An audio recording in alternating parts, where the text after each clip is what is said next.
तो देखिए उस दिन हम लोग 2016 का क्वेश्चन बैंक का हिस्ट्री का जो ऑब्जेक्टिव प्रश्न है उस दिन हम लोग 11 नंबर क्वेश्चन तक शायद पढ़ लिए थे, 11 नंबर तक पढ़ लिए थे। आज हम लोग 12 नंबर क्वेश्चन से पढ़ेंगे। तो देखिए 12 नंबर क्वेश्चन क्या कहता है हमारा, पुराणों की संख्या कितनी है। तो सबसे पहले ये देखिए पुराणों की संख्या कितनी है, ये आपके एग्जाम में बार बार पूछा जाता है। ये 4 प्रश्न, वेद की संख्या, वेदांग की संख्या, पुराण की संख्या और उपनिषद की संख्या। तो देखिए हम लिखते हैं 12 नंबर क्वेश्चन कहता है पुराणों की संख्या कितनी है। तो सबसे पहले हम सब पुराणों की संख्या लिख देते हैं। पहले वेदों की संख्या, देखिए वेद की संख्या, वेद की संख्या कितनी है 4, वेद की संख्या हो जाएगा 4। वेदांग पूछेगा, वेदांग, तो वेदांग कितने हैं 6। कहेगा पुराण, तो पुराण कितने हैं 18।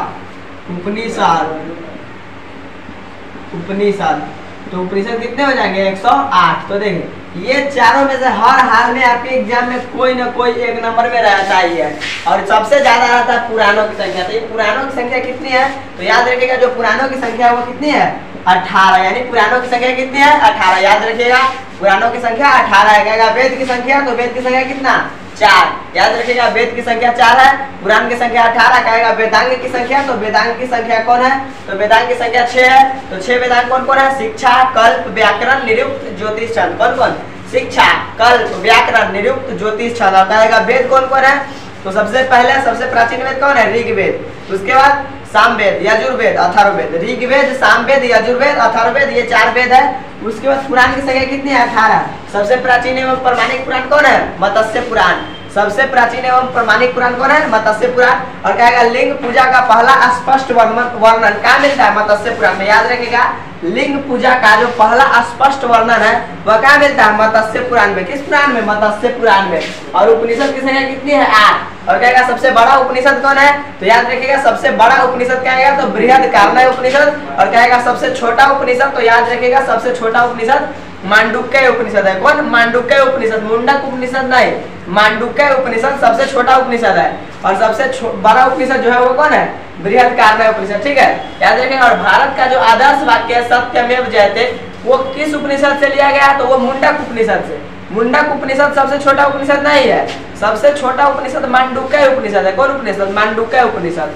पर मुंडक उपनिषद से जो लिया गया है वह भारत का आदर्श वाक्य। तो भारत का आदर्श वाक्य क्या है, सत्यमेव जयते। सत्यमेव जयते किस उपनिषद से लिया गया है, मुंडक उपनिषद से। याद रखिएगा। और वेद की संख्या कितनी है 4, वेदांग की संख्या 6। याद रखिएगा वेदांग की संख्या कितनी है 6। उसके बाद कहेगा पुराण की संख्या 18 और उपनिषद की संख्या कितनी 108। उपनिषद की संख्या 108। तो वही कहता है ये 12 नंबर क्वेश्चन पुराणों की संख्या कितनी है। तो याद रखिएगा पुराणों की जो संख्या है वो कितनी है 18, यानी ऑप्शन नंबर हमारा बी सही हो जाएगा। 12 का सही आंसर याद रखिएगा, 12 का जो हो जाएगा क्या हो जाएगा बी। 12 का सही आंसर बी। याद रखिएगा पुराणों की संख्या कितनी है 18 नंबर 18 होगा, पुराणों की संख्या 18, यानी 12 का सही आंसर ऑप्शन नंबर बी हमारा सही हो जाएगा। देखिए उसके बाद 13 नंबर क्वेश्चन क्या कहता है, इब्न बतूता किस देश का निवासी था। तो इब्न बतूता किस देश का निवासी था, ऑप्शन ए में दिया हुआ है पुर्तगाल, ऑप्शन बी में दिया हुआ है मोरक्को, और ऑप्शन सी में दिया हुआ है मिस्र, और ऑप्शन डी में जो दिया हुआ है फ्रांस। तो सबसे पहले पुर्तगाल, ऑप्शन ए में क्या है 13 नंबर क्वेश्चन है। 13 नंबर ए में दिया हुआ है क्या, ए में जो दिया हुआ है पुर्तगाल, ए में क्या है पुर्तगाल, बी में क्या है, बी में मोरक्को, मोरक्को याद रखिएगा मोरक्को, और सी में है मिस्र, मिस्र, और डी में क्या है फ्रांस, फ्रांस। देखिए तो सबसे पहले पुर्तगाल, तो पुर्तगाल की जो राजधानी है वो कहाँ है लिस्बन। पुर्तगाल की राजधानी लिस्बन है। सबसे एक क्वेश्चन बताएंगे पुर्तगाल की राजधानी क्या है लिस्बन। उसके बाद मोरक्को की राजधानी क्या है रबात, मोरक्को की राजधानी रबात। मिस्र की राजधानी काहिरा, काहिरा, काहिरा। उसके बाद फ्रांस की राजधानी क्या है पेरिस, देखिए पेरिस। तो देखिए कहता है इब्न बतूता किस देश का था, तो पुर्तगाल ऑप्शन में दिया हुआ था। पुर्तगाल की राजधानी जो लिस्बन है, लिस्बन, यहाँ पर कहिएगा दास व्यापार का सबसे बड़ा केंद्र था। दास व्यापार का आपसे पूछेगा, दास व्यापार का सबसे बड़ा केंद्र, दास व्यापार का सबसे बड़ा केंद्र कहाँ था, बड़ा केंद्र, दास व्यापार का सबसे बड़ा केंद्र कहाँ है, पुर्तगाल की राजधानी लिस्बन में। दास व्यापार का सबसे बड़ा केंद्र आपसे पूछेगा कहाँ था, तो पुर्तगाल की राजधानी लिस्बन में। कहा? लिस्बन में। और लिस्बन क्या है? पुर्तगाल की राजधानी। दास व्यापार का सबसे बड़ा केंद्र कहाँ? लिस्बन, याद रखेगा। उसके बाद है मोरक्को। तो मोरक्को की राजधानी क्या है? रबात। मोरक्को की राजधानी रबात। और इब्न बतूता कहाँ का था? मोरक्को का। इब्न बतूता मोरक्को का था। तो 13 का सही आंसर क्या हो जाएगा? ऑप्शन नंबर बी हमारा सही हो जाएगा। कहता इब्न बतूता किस देश का था? मोरक्को का। और मोरक्को जो है वो अफ्रीका में है, अफ्रीका महादेश में है। और इसी मोरक्को का था कौन? इब्न बतूता, याद रखेगा। इब्न बतूता मोरक्को का था। उसके बाद है मिस्र। तो ये मिस्र जो है, याद रखेगा, मिस्र का जो क्या है, स्वेज नहर पर एकाधिकार किस देश का है?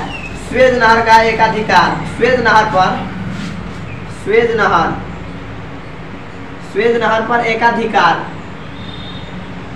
स्वेज नहर पर एकाधिकार, स्वेज नहर पर एकाधिकार है किस देश का? मिस्र का। मिस्र का स्वेज नहर पर एकाधिकार किस देश का है? मिस्र का। याद रखेगा, मिस्र की राजधानी क्या है?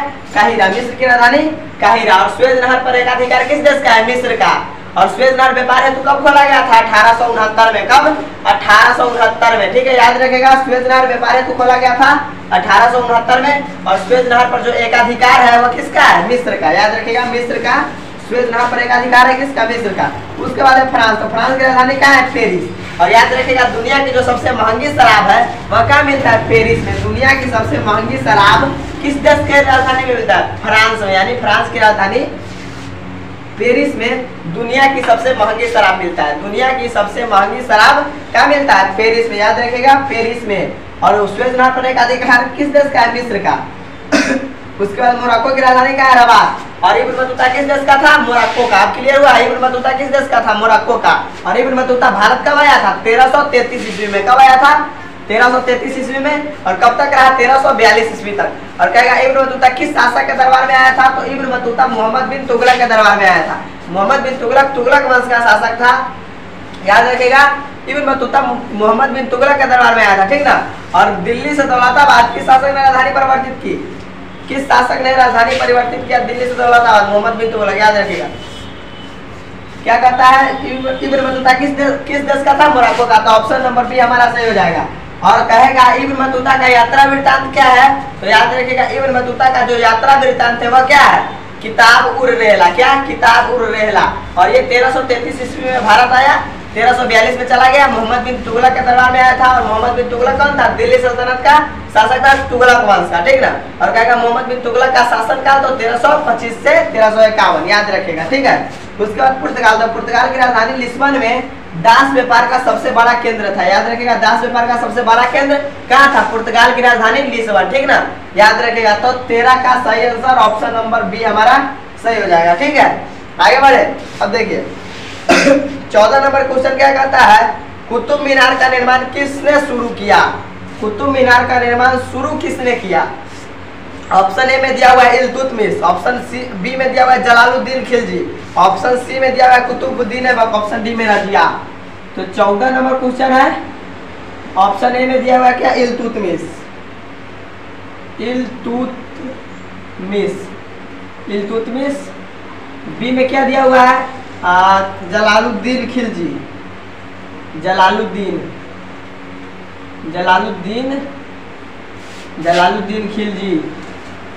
जलालुद्दीन खिलजी। उसके बाद सी में क्या है? कुतुबुद्दीन ऐबक।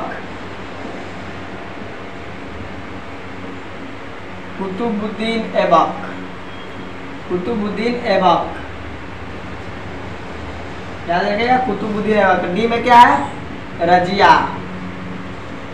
रजिया। तो देखिए इल्तुतमिश कौन था? तो इल्तुतमिश जो था ना, इल्तुतमिश वो कौन था? इल्तुतमिश कुतुबुद्दीन ऐबक का दामाद था एवं इसका गुलाम था इल्तुतमिश।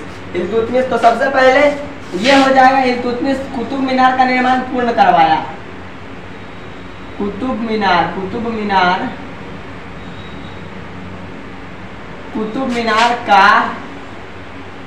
मीनार का कार्य पूर्ण करवाया। कुतुब मीनार का निर्माण कार्य कौन पूर्ण करवाया? तो कौन हो जाएगा? इल्तुतमिश। जलालुद्दीन खिलजी वंश का संस्थापक। खिलजी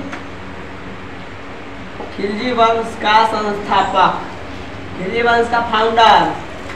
खिलजी वंश का संस्थापक कौन था? जलालुद्दीन खिलजी। खिलजी वंश का संस्थापक।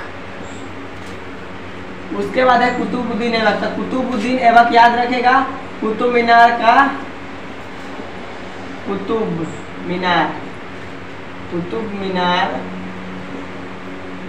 मीनार का निर्माण शुरू कराया। कुतुब मीनार का निर्माण शुरू करवाया। देखिए इधर है रजिया। तो दिल्ली सल्तनत की एकमात्र महिला शासिका, दिल्ली सल्तनत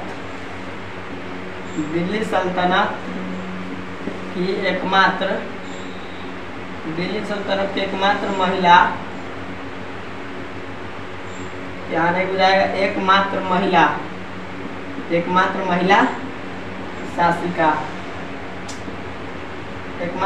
शासिका।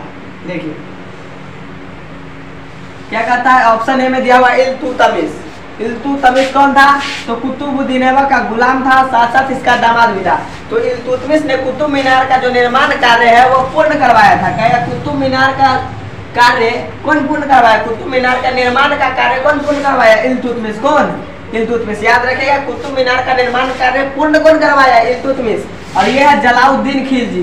तो ये जलालुद्दीन खिलजी कौन है? जलालुद्दीन खिलजी। ये जो है खिलजी वंश का फाउंडर था, यानी खिलजी वंश का संस्थापक पूछेगा तो कौन हो जाएगा? जलालुद्दीन खिलजी। खिलजी वंश का संस्थापक कौन? जलालुद्दीन खिलजी। याद रखेगा, खिलजी वंश का संस्थापक कौन है? जलालुद्दीन खिलजी। उसके बाद है कुतुबुद्दीन ऐबक। तो कुतुबुद्दीन ऐबक गुलाम वंश का संस्थापक था। गुलाम वंश का संस्थापक कौन था? कुतुबुद्दीन ऐबक। एवं कहेगा दिल्ली सल्तनत के संस्थापक कौन था? कुतुबुद्दीन ऐबक। और गुलाम वंश का संस्थापक कौन? कुतुबुद्दीन ऐबक। और कुतुब मीनार का निर्माण कार्य शुरू कौन करवाया था? ये इल्तुतमिश पूर्ण करवाया। और शुरू कौन करवाया था? कुतुबुद्दीन ऐबक। याद रखेगा, कुतुब मीनार का जो निर्माण कार्य वो क्या कहते हैं, शुरू कौन करवाया था, यानी निर्माण कार्य प्रारंभ कौन किया? कुतुबुद्दीन ऐबक। कुतुबुद्दीन ऐबक कुतुब मीनार का निर्माण कार्य शुरू करवाया था, लेकिन इसको पूर्ण कौन करवाया? इसका दामाद इल्तुतमिश। कुतुबुद्दीन ऐबक का दामाद इल्तुतमिश ने कुतुब मीनार का निर्माण कार्य पूर्ण करवाया, जबकि ये शुरू कराया था कौन? कुतुबुद्दीन ऐबक। इधर है रजिया। तो रजिया कौन थी? दिल्ली सल्तनत की एकमात्र महिला शासिका कौन थी? रजिया। कहेगा दिल्ली सल्तनत की एकमात्र महिला शासिका कौन? रजिया। याद रखेगा, रजिया कौन थी? दिल्ली सल्तनत की एकमात्र महिला शासिका कौन? रजिया।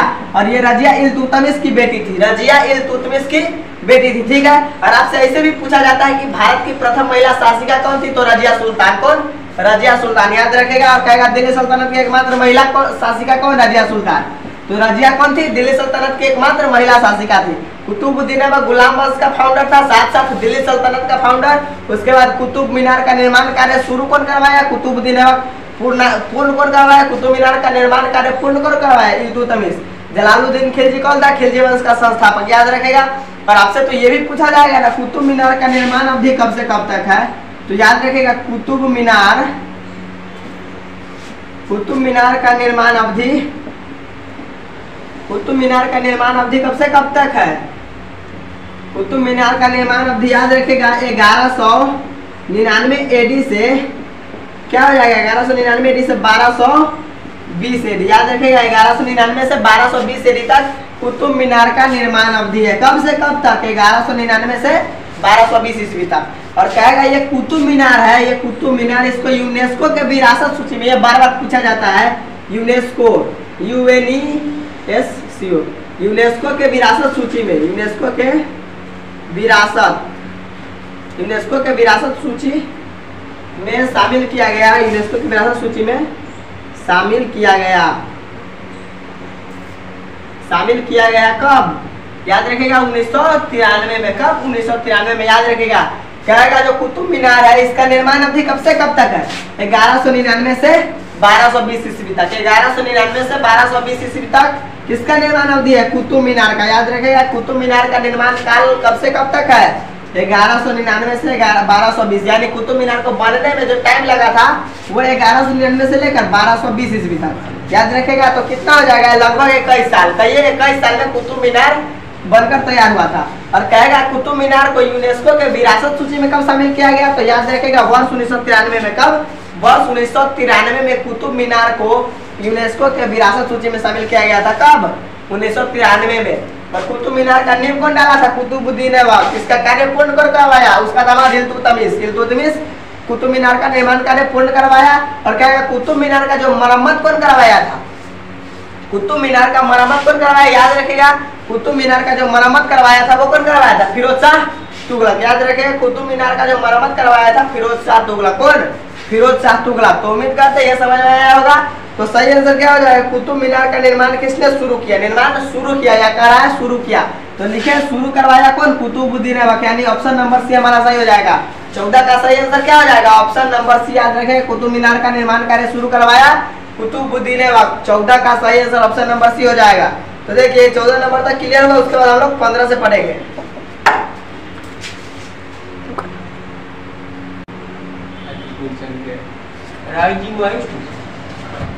अब देखिए 14 नंबर क्लियर हो गया ना। कुतुब मीनार का निर्माण किसने शुरू किया था? कुतुबुद्दीन ऐबक।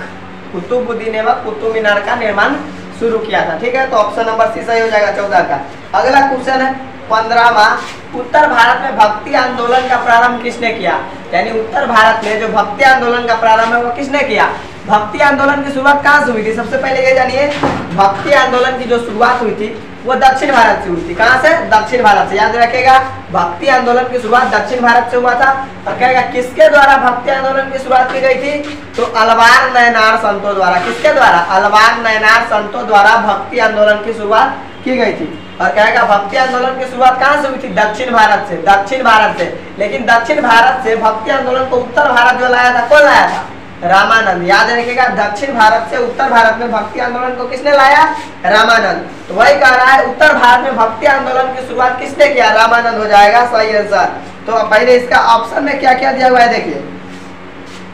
15 नंबर क्वेश्चन है। 15 नंबर देखिए ऑप्शन ए में क्या दिया हुआ है? रामानंद। रामानंद। बी में क्या है? कबीर। बी में क्या है? कबीर। सी में क्या है? चैतन्य। चैतन्य महाप्रभु। चैतन्य महाप्रभु। चैतन्य महाप्रभु। याद रखेगा चैतन्य महाप्रभु। याद रखेंगे चैतन्य महाप्रभु। उसके बाद डी में क्या है? नानक। नानक। तो देखिए ये रामानंद ने उत्तर भारत में भक्ति आंदोलन को शुरू किया। उत्तर भारत में भक्ति आंदोलन का प्रारंभ। उत्तर भारत में भक्ति आंदोलन। उत्तर भारत में भक्ति आंदोलन। उत्तर भारत में भक्ति आंदोलन का प्रारंभ। उत्तर भारत में भक्ति आंदोलन का प्रारंभ कौन किया? रामानंद। याद रखेगा। इधर कबीर है तो कबीर के उपदेश का बीजक में बीजक बीजक में उपदेश है कबीर के। इसको याद रखेगा कबीर के उपदेश कहाँ मिलते हैं? बीजक में। चैतन्य महाप्रभु बंगाल के प्रसिद्ध संत। बंगाल के आपसे पूछेगा बंगाल के प्रसिद्ध संत। बंगाल के प्रसिद्ध संत थे कौन? चैतन्य महाप्रभु। बंगाल के प्रसिद्ध संत। उसके बाद है नानक सिख धर्म के संस्थापक। सिख धर्म के संस्थापक। सिख धर्म के फाउंडर कौन थे? गुरु नानक। देखिए क्या कह रहा है? उत्तर भारत में भक्ति आंदोलन की शुरुआत किसने किया? उत्तर भारत में भक्ति आंदोलन की शुरुआत रामानंद ने किया। उत्तर भारत में भक्ति आंदोलन प्रारंभ कौन किया? रामानंद। याद रखेगा उत्तर भारत में भक्ति आंदोलन जो प्रारंभ किया था वो कौन किया था? रामानंद। ठीक है, याद रखेगा। तो ऑप्शन नंबर ए हमारा सही हो जाएगा। 15 का सही आंसर ए हो जाएगा। कबीर। तो कबीर के जो उपदेशों का संग्रह है वो कहाँ है? आपसे ये पूछा जाएगा बीजक में किसके उपदेश संग्रहित है? तो याद रखेगा बीजक में जो किसके उपदेश संग्रहित है तो वो हो जाएगा कबीर के। किसके? कबीर के। याद रखेगा कहेगा बीजक में किसके उपदेश संग्रहित है? कबीर के। यानी कबीर के उपदेशों का संग्रह वो कहाँ है? बीजक में। ठीक है, याद रखेगा बीजक। उसके बाद है चैतन्य महाप्रभु। तो आपसे बार बार ये पूछा जाता है कि बंगाल के प्रसिद्ध संत कौन थे? यानी बंगाल के प्रमुख संत कौन थे? चैतन्य महाप्रभु। कौन? चैतन्य महाप्रभु। बंगाल के प्रमुख संत यानी प्रसिद्ध संत कौन थे? चैतन्य महाप्रभु। याद रखिएगा बंगाल के प्रसिद्ध संत चैतन्य महाप्रभु थे। उसके बाद सिख धर्म के संस्थापक कौन थे? तो गुरु नानक। कौन? गुरु नानक। और इनका जन्म स्थान बार बार पूछा जाता है कि तलवंडी किसका जन्म स्थान है? गुरु नानक का। किसका? गुरु नानक का। गुरु नानक का जो जन्म स्थान है क्या? तलवंडी में। और तलवंडी में इनका जन्म हुआ था 1469 ईस्वी को। और ये सिख धर्म के फाउंडर है, यानी सिख धर्म के संस्थापक कौन थे? गुरु नानक। और कहेगा सिख धर्म के प्रथम गुरु कौन थे? तो गुरु नानक। सिख धर्म के प्रथम गुरु कौन थे? गुरु नानक। और कहेगा सिख धर्म के संस्थापक कौन थे? गुरु नानक। और कहेगा सिख धर्म में कुल कितने गुरु हुए? तो 10 गुरु। सिख धर्म में कुल कितने गुरु हुए? 10 गुरु, याद रखेगा। और सिख धर्म के प्रथम गुरु गुरु नानक थे। तो 15 का सही आंसर क्या हो जाएगा? उत्तर भारत में भक्ति आंदोलन का आरंभ किस संत ने किया? तो हो जाएगा रामानंद। 15 का सही आंसर ऑप्शन नंबर ए हो जाएगा। उसके बाद 16वां क्वेश्चन देखिए। 16 नंबर क्वेश्चन हमारा क्या कहता है, देख लेते हैं। देखिए 16 नंबर क्वेश्चन कहता है कैप्टन हॉकिंस किस मुगल शासक के दरबार में आया था? कैप्टन हॉकिंस किस मुगल शासक के दरबार में आया था? ऑप्शन ए में दिया हुआ है अकबर, और ऑप्शन बी में दिया हुआ है जहांगीर, ऑप्शन सी में दिया हुआ है औरंगजेब, और ऑप्शन डी में दिया हुआ है शाहजहां। तो सबसे पहले हम लोग क्या लिखेंगे? ऑप्शन लिखेंगे। ऑप्शन ए में क्या है? अकबर। अकबर। बी में क्या है? जहांगीर। जहांगीर। सी में क्या है? शाहजहां। औरंगजेब है। सी में औरंगजेब। औरंगजेब। और डी में क्या है? शाहजहां। शाहजहां। तो देखिए क्या कहता है, कैप्टन हॉकिंस किस मुगल शासक के दरबार में आया था? तो याद रखिएगा कैप्टन हॉकिंस जो आया था जहांगीर के दरबार में। किसके दरबार में? जहांगीर के दरबार में, यानी ऑप्शन नंबर बी हमारा सही हो जाएगा। कैप्टन हॉकिंस किसके दरबार में आया था? जहांगीर के दरबार में। ठीक है, याद रखिएगा कैप्टन हॉकिंस किसके दरबार में आया? जहांगीर के दरबार में। तो आपसे ये भी तो पूछा जाएगा कैप्टन हॉकिंस जो आया था कब आया था? तो याद रखिएगा कैप्टन हॉकिंस आया था 1608 ईस्वी में। कब? 1608 ईस्वी में कैप्टन हॉकिंस आया था किसके दरबार में? जहांगीर के दरबार में। और कैप्टन हॉकिंस 1608 से लेकर 1611 ईस्वी तक भारत रहा। जहांगीर के दरबार में कैप्टन हॉकिंस कब से कब तक रहा? 1608 से लेकर 1611 ईस्वी तक। कब से कब तक? 1608 से 1611 ईस्वी तक जहांगीर के दरबार में रहा था कैप्टन हॉकिंस। किसके दरबार में? जहांगीर के दरबार में। और आपसे एक क्वेश्चन पूछा जाता है कि जहांगीर ने इग्लिस खां की उपाधि किसे दिया था? इग्लिस खां। इंग्लिश खां ना, इग्लिस खां। इग्लिस खां, याद रखिएगा इग्लिस खां। ये कह रहा है इग्लिस खां। इग्लिस खां, इंग्लिश नहीं, इग्लिस खां। जहांगीर ने इग्लिस खां की उपाधि किसे दिया था?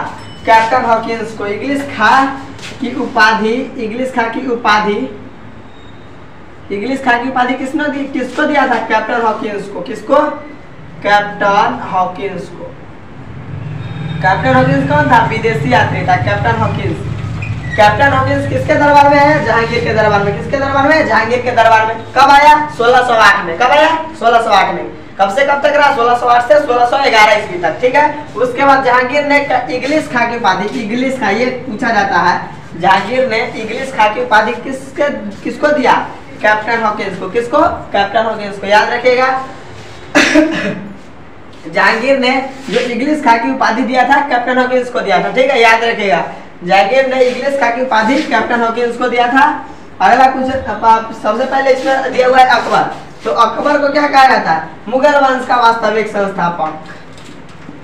मुगल वंश का वास्तविक संस्थापक, याद रखिएगा मुगल वंश का वास्तविक, मुगल वंश का वास्तविक संस्थापक, मुगल वंश का वास्तविक संस्थापक कौन था? अकबर।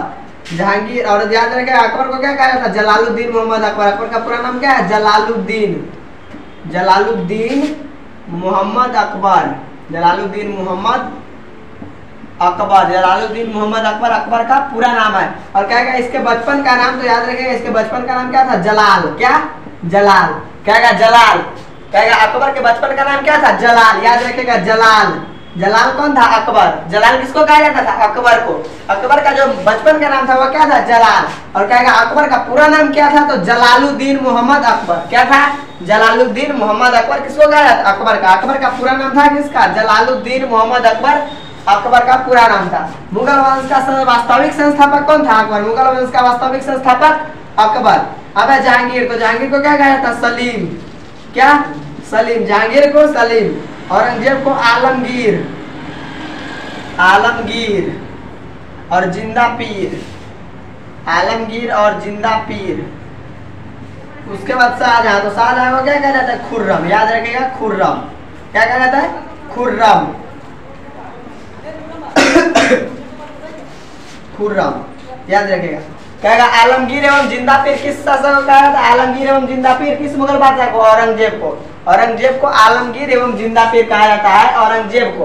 और सलीम किसे कहा जाता है? जहांगीर को। जहांगीर को सलीम कहा जाता है। जलालुद्दीन अकबर को। अकबर का बचपन का नाम क्या था? जलाल। ये तीन को ऊपर से याद रखेगा।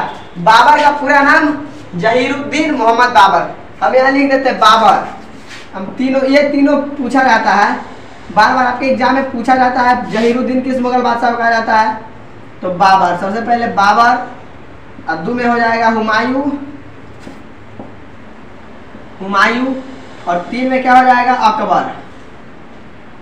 अकबर। ये तीनों इंपोर्टेंट है। देखिए बाबर, तो बाबर को क्या कहा जाता है? जहीरुद्दीन। जहीरुद्दीन मोहम्मद बाबर। जहीरुद्दीन मोहम्मद बाबर। जहीरुद्दीन मोहम्मद बाबर। जहीरुद्दीन मोहम्मद बाबर किसको कहा जाता है? बाबर को। उसके बाद हुमायूं। हुमायूं को क्या कहा जाता है? नसीरुद्दीन। नसीरुद्दीन, नसीरुद्दीन मोहम्मद हुमायूं। नसीरुद्दीन मोहम्मद हुमायूं, ये पूरा नाम है इसका, ये पूछा जाता है। उसके बाद अकबर। अकबर को क्या कहा जाता है? जलालुद्दीन। जलालुद्दीन मोहम्मद अकबर। जलालुद्दीन मोहम्मद अकबर। देखिए ये तीन वो मुगल बादशाह जो ऊपर से है उसको याद रखेगा। बाबर, तो कहेगा बाबर को क्या कहेगा? पूरा नाम क्या है? जहीरुद्दीन मोहम्मद बाबर। जहीरुद्दीन। नसीरुद्दीन किसको? हुमायूं को। नसीरुद्दीन हुमायूं को। जलालुद्दीन या जलाल अकबर को। जलालुद्दीन या जलाल अकबर को कहा जाता है। तो आपसे एग्जाम में ऐसे पूछेगा कि जहीरुद्दीन किस मुगल बादशाह को कहा जाता है। जैसे यहाँ पर पूछता है आलमगीर किस मुगल बादशाह को कहा जाता है, तो औरंगजेब का। औरंगजेब का पूरा नाम पूछता है नहीं, तो आपसे ऐसा ही पूछेगा जहीरुद्दीन किस मुगल बादशाह को कहा जाता है, तो क्या कहिएगा? बाबर को। जहीरुद्दीन किस मुगल बादशाह को कहा जाता है? बाबर को। और कहेगा नसीरुद्दीन किस मुगल बादशाह को कहेगा? नसीरुद्दीन। कहेगा नसीरुद्दीन किस मुगल बादशाह को कहा जाता है? हुमायूं को। याद रखेगा नसीरुद्दीन किस मुगल बादशाह को कहा जाता है? हुमायूं को। और जलालुद्दीन किस मुगल बादशाह को कहा जाता है? अकबर को। याद रखेगा जलालुद्दीन किस मुगल बादशाह को कहा जाता है? अकबर को।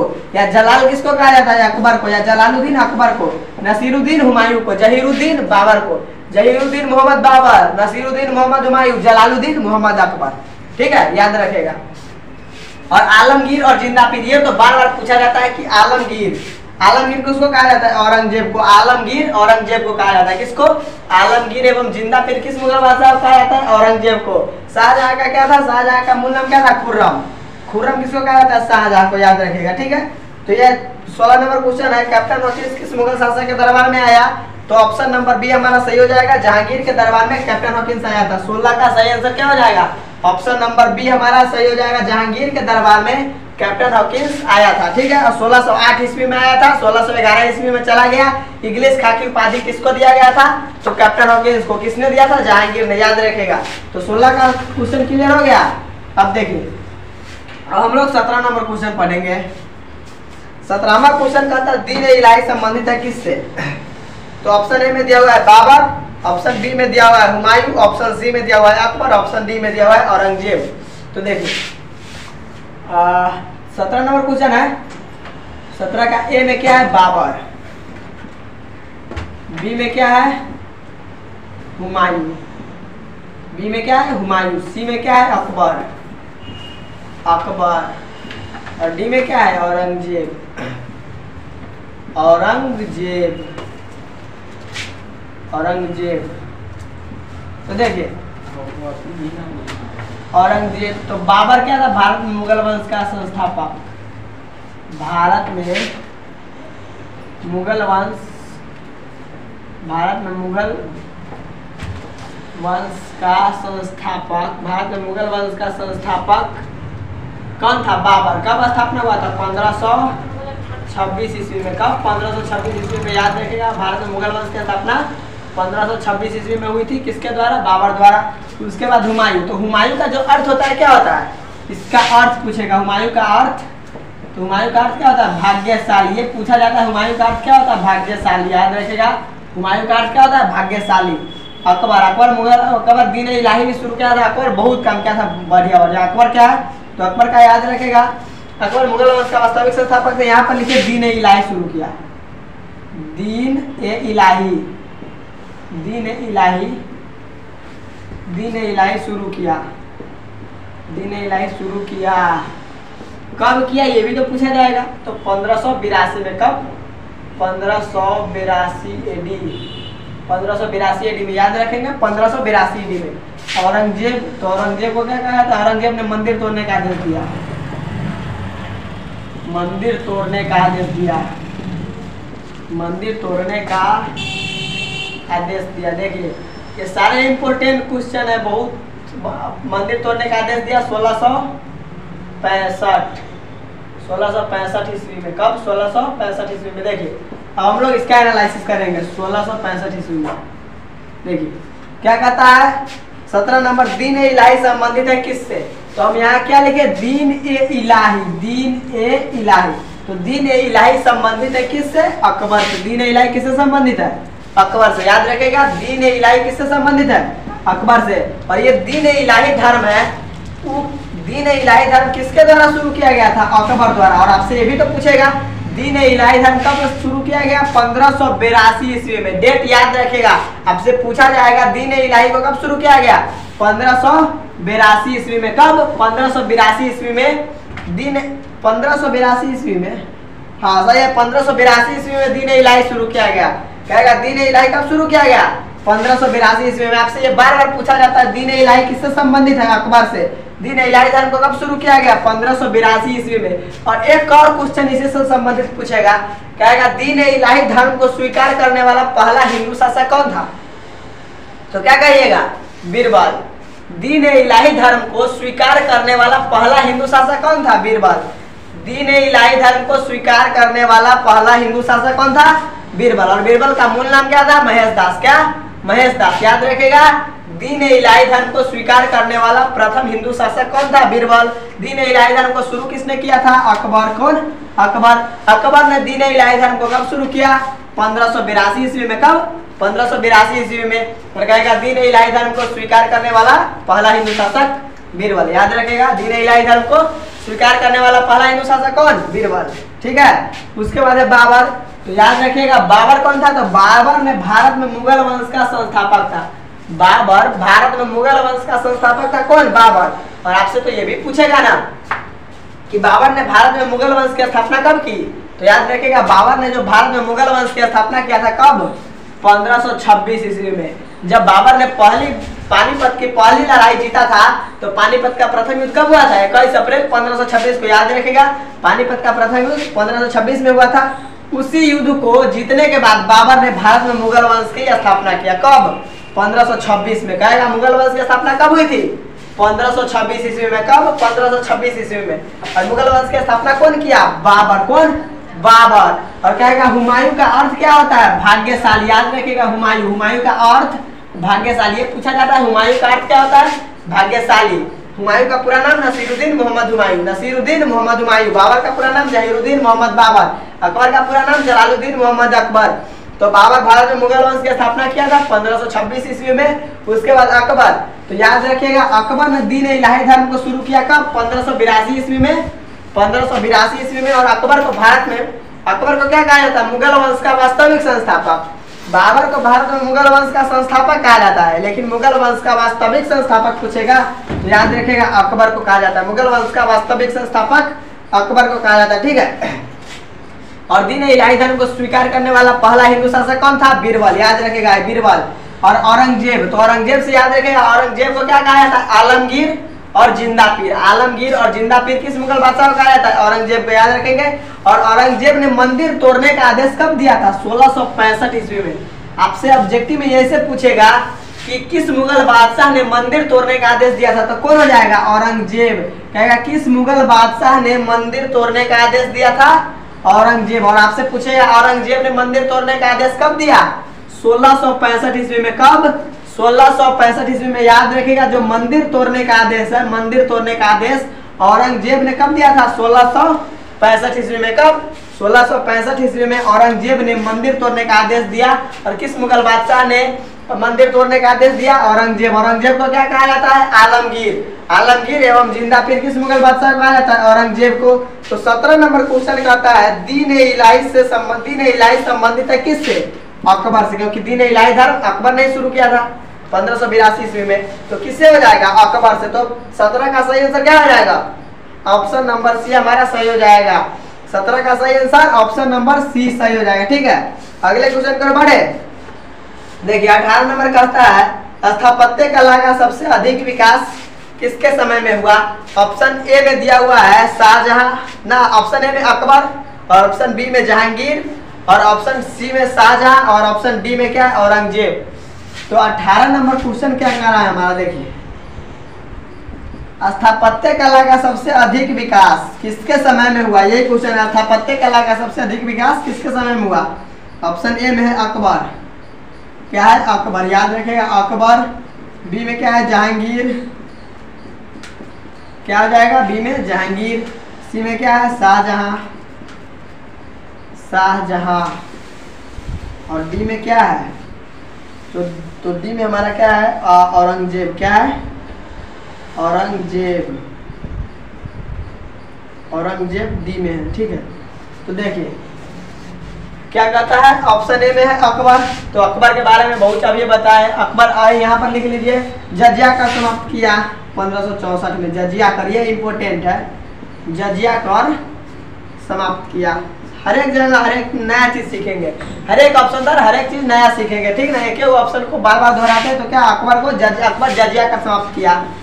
अकबर ने जजिया का समाप्त किया कब? 1564 में, 1564 ईस्वी में। और कहता है अकबर ने तीर्थ यात्रा का समाप्त किया। कर वाला लिख देते दोनों, तीर्थ यात्रा का समाप्त किया। तीर्थ यात्रा, तीर्थ यात्रा कर, तीर्थ यात्रा कर समाप्त किया। तीर्थ यात्रा कर समाप्त किया कब? तो तीर्थ यात्रा का समाप्त किया 1563 ईस्वी में। कब? 1563 ईस्वी में। उसके बाद है जहांगीर। तो इसके समय में चित्रकला का सबसे अधिक विकास हुआ। चित्रकला का सर्वाधिक विकास, चित्रकला का सर्वाधिक विकास, चित्रकला का सर्वाधिक विकास, चित्रकला का सर्वाधिक विकास। अब है शाहजहां। तो शाहजहां में स्थापत्य कला का सर्वाधिक विकास, स्थापत्य कला, स्थापत्य कला, स्थापत्य कला का सर्वाधिक विकास, स्थापत्य कला का सर्वाधिक विकास। और औरंगजेब ने मंदिर तोड़ने का आदेश दिया, मंदिर तोड़ने का आदेश दिया, मंदिर तोड़ने का आदेश दिया, मंदिर तोड़ने का आदेश, मंदिर तोड़ने का आदेश दिया, मंदिर तोड़ने का आदेश दिया 1665।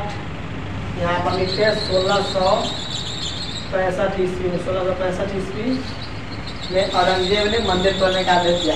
अब क्वेश्चन को समझिए, क्या कह रहा है? स्थापत्य कला का सबसे अधिक विकास किसके समय में हुआ? तो यहाँ लिखे ना स्थापत्य कला का सर्वाधिक विकास, स्थापत्य कला, स्थापत्य कला यानी स्थापत्य कला का सर्वाधिक विकास किसके समय में हुआ? शाहजहां के समय में। किसके समय में? शाहजहां के समय में।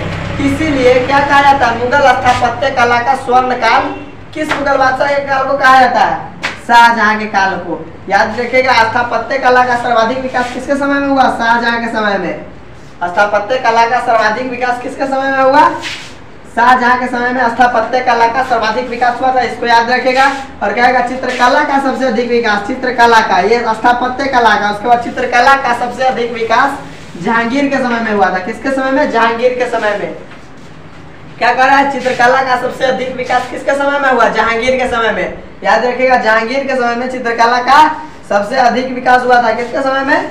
जहांगीर के समय में। याद रखिएगा। उसके बाद अकबर। तो अकबर यहाँ पर अकबर से क्या समय? दीन इलाही संबंधित है। ये शुरू किया था दीन इलाही 1582 में। और यहाँ जजिया कर, जजिया कर समाप्त किया था 1564 ईस्वी में। और जजिया कर क्या था? तो गैर मुसलमानों से लिया जाने वाला कर जजिया कर कहलाता था। याद रखिएगा, जजिया कर क्या था? जजिया कर गैर मुसलमानों से लिया जाने वाला कर क्या था? जजिया कर। और आपसे ये भी तो पूछेगा ना, जजिया कर सबसे पहले भारत में किसने लाया था? तो अब क्या कहिएगा? जजिया कर से हम यहाँ विशेषता थोड़ा बता देते हैं, सीधे बोल देते हैं, जिसको लिखना होगा लिख लीजिएगा। क्या कहता है, सबसे पहले पूछेगा जजिया कर किसने लाया था, तो याद रखेगा जजिया कर जो लाया था वो कौन लाया था, मोहम्मद बिन कासिम। कौन, मोहम्मद बिन कासिम। तो आपसे ये भी ना पूछेगा जजिया कर मोहम्मद बिन कासिम ने कब लाया था, तो याद रखेगा जजिया कर मोहम्मद बिन कासिम ने कब लाया था, 712 ईस्वी में। कब, 712 ईस्वी में। और 712 ईस्वी में ही भारत में पहली बार मुस्लिम आक्रमण हुआ था। आपसे ऐसे भी पूछेगा भारत में पहला मुस्लिम आक्रमण कब हुआ, 712 ईस्वी में। कब, 712 ईस्वी में। याद रखेगा भारत में पहला मुस्लिम आक्रमण कब हुआ था, 712 ईस्वी में। और 712 ईस्वी में भारत में पहला मुस्लिम आक्रमण किसके द्वारा हुआ था, तो याद रखेगा मोहम्मद बिन कासिम द्वारा। MBK यानी मोहम्मद बिन कासिम द्वारा भारत में पहला मुस्लिम आक्रमण हुआ था। कब, 712 ईस्वी में। किसके द्वारा, मोहम्मद बिन कासिम द्वारा। और कहेगा जजिया कर किसने लाया था, तो जजिया कर मोहम्मद बिन कासिम ने ही लाया था। 712 ईस्वी में जजिया कर को लाया था कौन, मोहम्मद बिन कासिम। याद रखेगा जजिया कर किसके द्वारा लाया गया, मोहम्मद बिन कासिम द्वारा। तो मोहम्मद बिन कासिम जो जजिया कर लाया था ना, उसमें 5 व्यक्ति को छूट दिया गया था। 5 व्यक्ति को छूट दिया गया था। कौन कौन जजिया कर नहीं देगा, छूट देने का मतलब क्या हो गया, मतलब किससे नहीं लिया जाता था जजिया कर, तो जजिया कर 5 व्यक्तियों से नहीं लिया जाता था। 5 कौन कौन था, तो सबसे पहले तो हो जाएगा कौन, महिला, बच्चे, बूढ़े। महिला, बच्चे, बूढ़े 3 हो गए। उसके बाद जो क्या कहते हैं दिव्यांग, मतलब विकलांग को छूट दिया गया था। और 5वां ब्राह्मण को। क्या क्या हो जाएगा, महिला, बच्चे, बूढ़े। बच्चे तो कमा नहीं सकते, बूढ़े भी नहीं कमा सकते। और महिला से भी जजिया कर नहीं लिया जाता था। उसके बाद विकलांग, तो विकलांग से जजिया कर लिया जाएगा नहीं ना, विकलांग को तो अपने दूसरे से मांगता है, तो विकलांग से जजिया कर नहीं लिया जाता था। उसके बाद ब्राह्मण, यानी ब्राह्मण जो पंडित जी है उससे जजिया कर नहीं लिया जाता था। ब्राह्मणों से जजिया कर नहीं लिया जाता था मोहम्मद बिन कासिम के समय में। मोहम्मद बिन कासिम जो जजिया कर लाया था उसमें 5 प्रकार के छूट था। किसको किसको, तो महिला को, बच्चा को एवं बूढ़ा को। उसके बाद क्या हो जाएगा, ब्राह्मण को। उसके बाद दिव्यांग यानी विकलांग को छूट दिया गया था। और जजिया कर किसके द्वारा लाया गया, मोहम्मद बिन कासिम द्वारा। याद रखेगा जजिया कर मोहम्मद बिन कासिम द्वारा लाया गया था। और आपसे ये पूछेगा कि ब्राह्मणों पर जजिया कर, वहाँ 5 को छूट दिया गया था, ब्राह्मण को भी छूट दिया गया था। याद रखेगा, इससे रिलेटिव क्वेश्चन आएगा आगे, उसीलिए बोल दिए थे किसको किसको छूट दिया गया था, महिला को, बच्चे को, बूढ़े को, उसके बाद विकलांग को और ब्राह्मण को। याद रखेगा। तो बाद में क्या हुआ, जब फिरोज शाह तुगलक आया, कौन, फिरोज शाह तुगलक, तो फिरोज शाह तुगलक ने ब्राह्मणों पर जजिया कर लगा दिया। वो क्या, ब्राह्मण का है बचल है, ब्राह्मण तो कमाता है, सही बात है, पंडित जी से कमाता था, तो उससे जजिया कर क्या नहीं लिया जाएगा। तो ब्राह्मणों पर जजिया कर लगाने वाला शासक कौन था, फिरोज शाह तुगलक। याद रखेगा, ब्राह्मणों पर जजिया कर लगाने वाला शासक कौन था, फिरोज शाह तुगलक। याद रखेगा, ब्राह्मणों पर जजिया कर लगाने वाला शासक कौन, फिरोज शाह तुगलक। मोहम्मद बिन कासिम जजिया कर लाया था 712 ईस्वी में, जब भारत में पहला मुस्लिम आक्रमण हुआ था। किसके द्वारा, मोहम्मद बिन कासिम द्वारा। याद रखेगा इस सारे क्वेश्चन को। और मोहम्मद बिन कासिम द्वारा ही जजिया कर लाया गया था, जिसमें 5 प्रकार के छूट थे। किसको किसको, तो महिला को, बच्चे को, बूढ़े को, उसके बाद विकलांग को और ब्राह्मण को। और ब्राह्मण पर जो जजिया कर लगाया था फिरोज शाह तुगलक ने। तो फिरोज शाह तुगलक जब आया तो वो ब्राह्मणों पर जजिया कर लगा दिया। तो यही पूछेगा कि ब्राह्मणों पर जजिया कर लगाने वाला शासक कौन था, फिरोज शाह तुगलक, यानी FST, फिरोज शाह तुगलक ने ब्राह्मणों पर जजिया कर लगा दिया। ठीक है, याद रखेगा।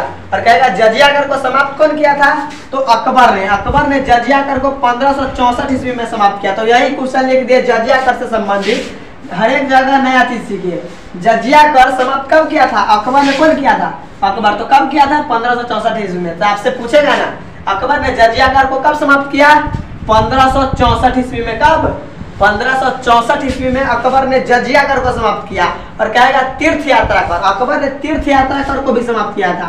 तीर्थ यात्रा कर अकबर ने, कहेगा अकबर ने तीर्थ यात्रा कर कब समाप्त किया, 1563 ईस्वी में। कब, 1563 ईस्वी में अकबर ने तीर्थ यात्रा कर समाप्त किया।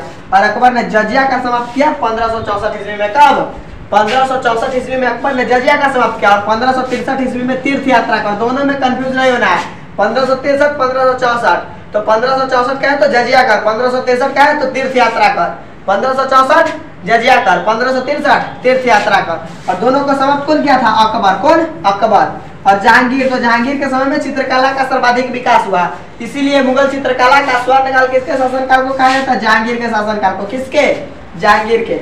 उसके बाद शाहजहां, तो शाहजहां के समय में स्थापत्य कला का सर्वाधिक विकास हुआ था। स्थापत्य कला का सर्वाधिक विकास शाहजहां के समय में हुआ था। उसके बाद औरंगजेब, तो औरंगजेब ने मंदिर तोड़ने का आदेश दिया। तो आपसे ये पूछेगा किस मुगल बादशाह ने मंदिर तोड़ने का आदेश दिया था, औरंगजेब। किस मुगल बादशाह ने मंदिर तोड़ने का आदेश दिया? औरंगजेब। औरंगजेब को जिंदा पीर आलमगीर के नाम से जाना जाता है, जिंदा पीर एवं आलमगीर। और ये भी तो पूछेगा औरंगजेब ने मंदिर तोड़ने का आदेश कब दिया?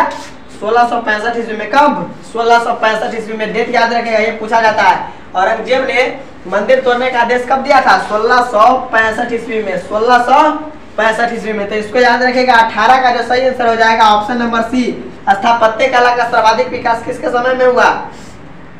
क्या कहता है क्वेश्चन? 18 नंबर, स्थापत्य कला का सबसे अधिक विकास किसके समय में हुआ? शाहजहां के समय में। 18 का सही आंसर ऑप्शन नंबर सी 18 का सही हो जाएगा। ठीक है, तो 18 नंबर तक क्लियर हुआ। ठीक है, उसके बाद हम लोग 19 नंबर से हम लोग पढ़ेंगे।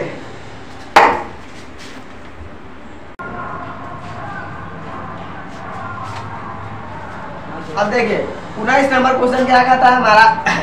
भारत का अंतिम मुगल शासक कौन था? 19 के क्वेश्चन कहता है भारत का अंतिम मुगल शासक कौन था? ऑप्शन ए में दिया हुआ है शाहजहां, ऑप्शन बी में दिया हुआ है मोहम्मद शाह, और ऑप्शन सी में औरंगजेब, और ऑप्शन डी में बहादुर शाह जफर। तो सबसे पहले हम लोग ऑप्शन को लिखेंगे। 19 का क्वेश्चन कहता है भारत का अंतिम मुगल शासक कौन था? तो ऑप्शन ए में क्या है? शाहजहां।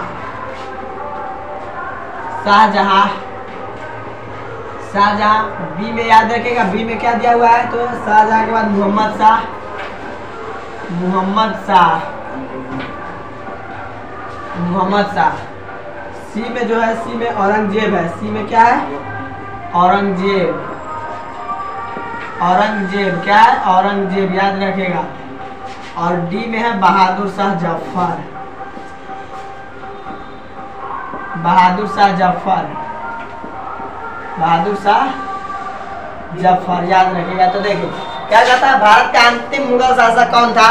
तो सबसे पहले यहाँ पर शासन काल जान लीजिए। शाहजहां से संबंधित वहाँ पर बहुत चीज समझे। स्थापत्य कला का सबसे अधिक विकास किसके समय में हुआ? शाहजहां के समय में।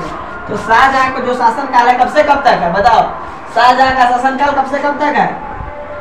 1627 से 1658। 1627 से 1658 एडी। 1627 से 1658 एडी। औरंगजेब का शासनकाल पूछेगा तो याद रखिएगा 1658 से 1707 एडी। 1658 से 1707 एडी। उसके बाद बहादुर शाह जफर का शासनकाल पूछेगा तो याद रखिएगा 1838 से 1857 एडी। 1838 से 1857 एडी। देखिए शाहजहां, तो शाहजहां के समय में स्थापत्य कला का सर्वाधिक विकास हुआ था। ठीक है, याद रखिएगा। शाहजहां का शासनकाल पूछेगा तो 1627 से 1658 ईस्वी तक शाहजहां का शासनकाल है। उसके बाद मोहम्मद शाह को, तो मोहम्मद शाह को क्या कहा जाता है? रंगीला बादशाह। याद रखिएगा, रंगीला बादशाह किसे कहा जाता है? रंगीला बादशाह। रंगीला बादशाह क्या कहता है? रंगीला बादशाह किसको कहा जाता है? मोहम्मद शाह को। याद रखेगा, रंगीला बादशाह किसको कहा जाता है? मोहम्मद शाह को। याद रखेगा, रंगीला बादशाह किसको कहा जाता है? मोहम्मद शाह को। क्या कह रहा है? रंगीला बादशाह मोहम्मद शाह को कहा जाता है। उसके बाद औरंगजेब, तो औरंगजेब का शासनकाल 1658 से 1760 ईस्वी तक। 1658 से 1707 ईस्वी तक औरंगजेब का शासनकाल है। औरंगजेब को आलमगीर एवं जिंदा पीर कहा जाता है। बहादुर शाह जफर, तो ये भारत के अंतिम मुगल बादशाह थे। सीधे लिखिए अंतिम मुगल बादशाह। अंतिम मुगल बादशाह। अंतिम मुगल बादशाह कौन थे? बहादुर शाह जफर। अंतिम मुगल बादशाह कौन? बहादुर शाह जफर। याद रखेगा। और बहादुर शाह जफर का शासनकाल 1838 से 1857 ईस्वी तक है। 1838 से 1857 ईस्वी तक इसका शासनकाल है बहादुर शाह जफर का। और भारत के अंतिम मुगल शासक कौन थे? बहादुर शाह जफर। याद रखेगा, भारत के अंतिम मुगल शासक बहादुर शाह जफर। बहादुर शाह जफर भारत के अंतिम मुगल शासक थे। याद रखेगा, कौन? बहादुर शाह जफर। मोहम्मद शाह को क्या कहा जाता है? रंगीला बादशाह। ये पूछेगा रंगीला बादशाह किस मुगल बादशाह को कहा जाता है? मोहम्मद शाह को। याद रखेगा, रंगीला बादशाह किससे कहा जाता है? मोहम्मद शाह को।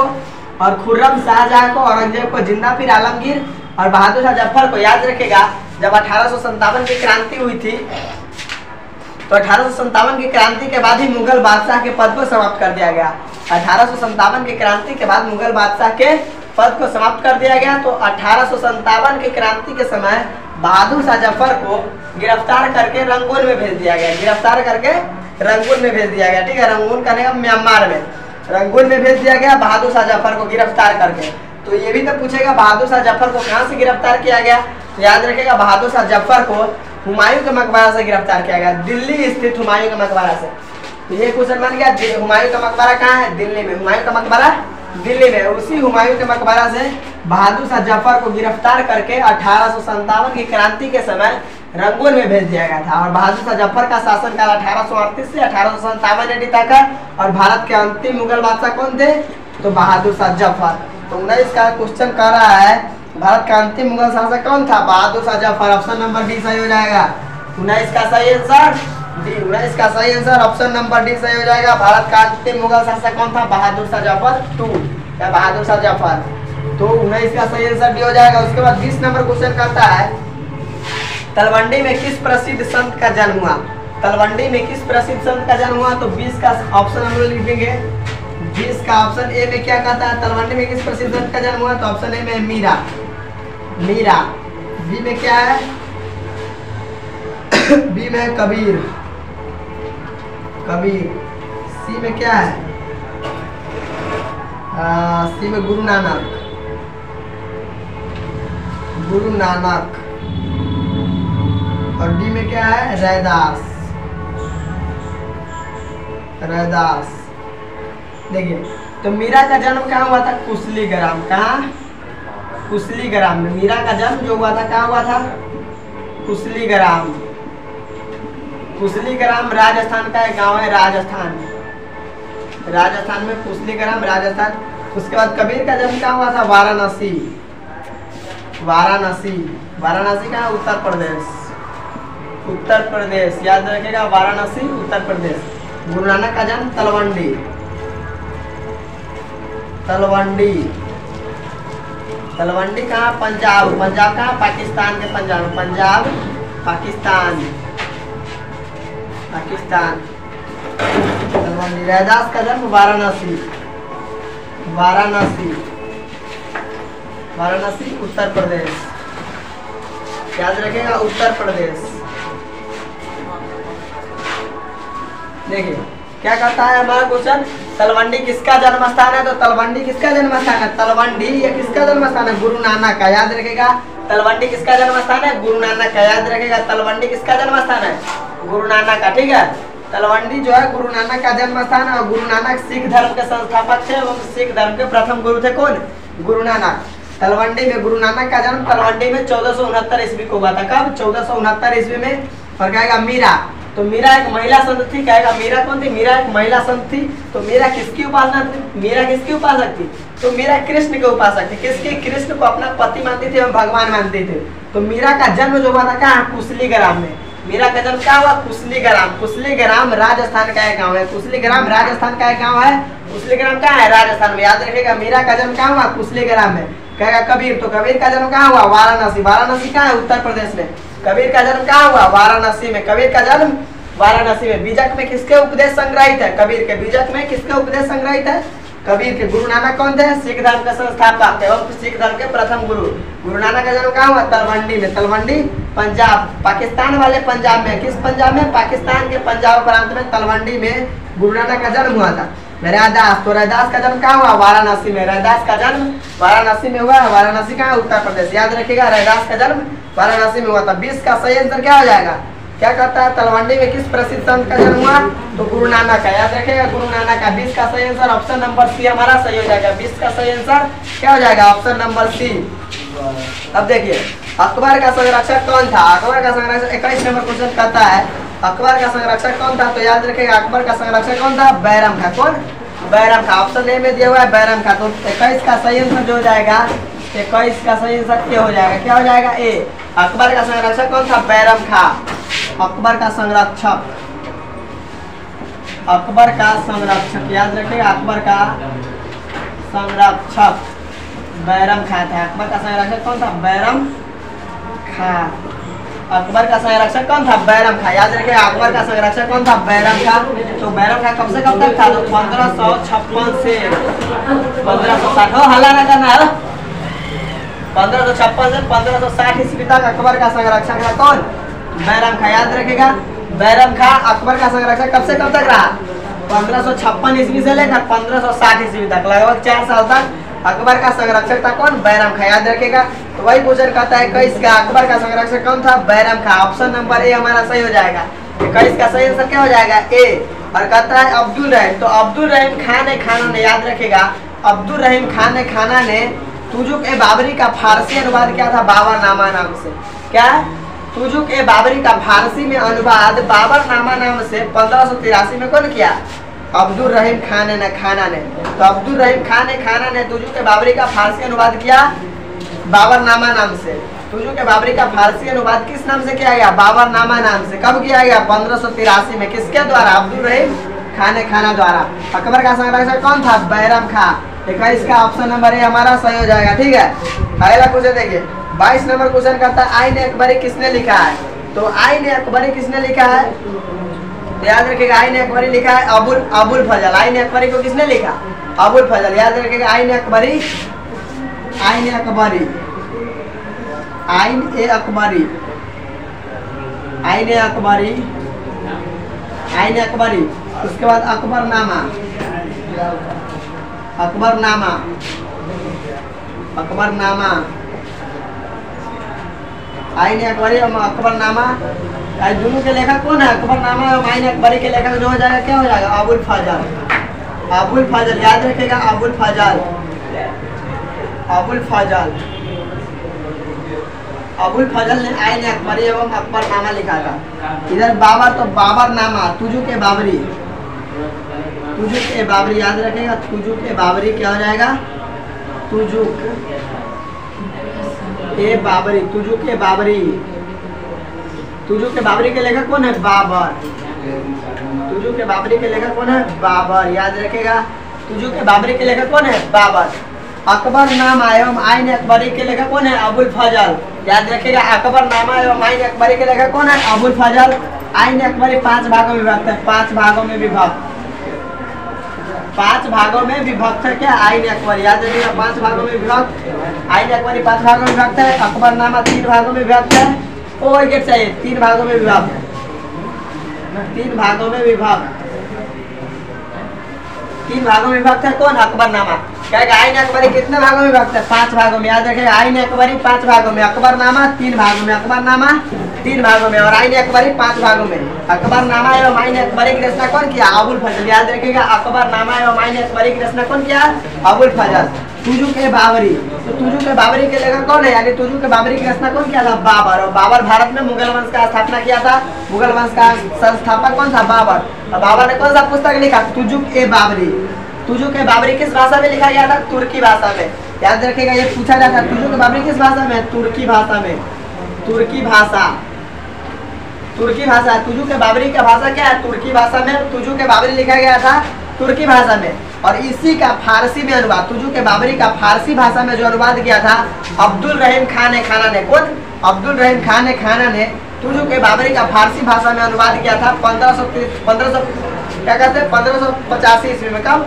1583 में, 85 में। याद रखेगा 1583 में तुजुक ए बाबरी का फारसी में अनुवाद किया था। कौन? अब्दुल रहीम खान ने खाना ने। तो कहेगा तुजुक ए बाबरी का फारसी अनुवाद, फारसी अनुवाद, फारसी अनुवाद, तुजुक ए बाबरी का फारसी अनुवाद किस नाम से हुआ? बाबरनामा नाम से। याद रखेगा बाबरनामा, बाबरनामा नाम से, बाबरनामा नाम से 1583 ईस्वी में तुजुक ए बाबरी का फारसी अनुवाद किया था। कौन? अब्दुल रहीम खान ने खाना। ठीक है, याद रखेगा। तो क्या हो जाएगा? आईन अकबरी के लेखक कौन है? अबुल फजल। तो क्या कहता है आईन अकबरी के लेखक अबुल फजल है। 22 का ऑप्शन नंबर सी सही हो जाएगा। 22 का क्या हो जाएगा? सी। याद रखेगा 22 का सही आंसर सी हो जाएगा। तुजुक ए बाबरी के क्या कहते हैं आईन अकबरी के लेखक कौन है? अबुल फजल। तो 22 का सही आंसर ऑप्शन नंबर सी हो जाएगा। तो ठीक है, 22 नंबर तक क्लियर हो गया। तो आज रहने दीजिए, उसके बाद हम लोग कल पढ़ेंगे 23 नंबर क्वेश्चन में। ठीक है।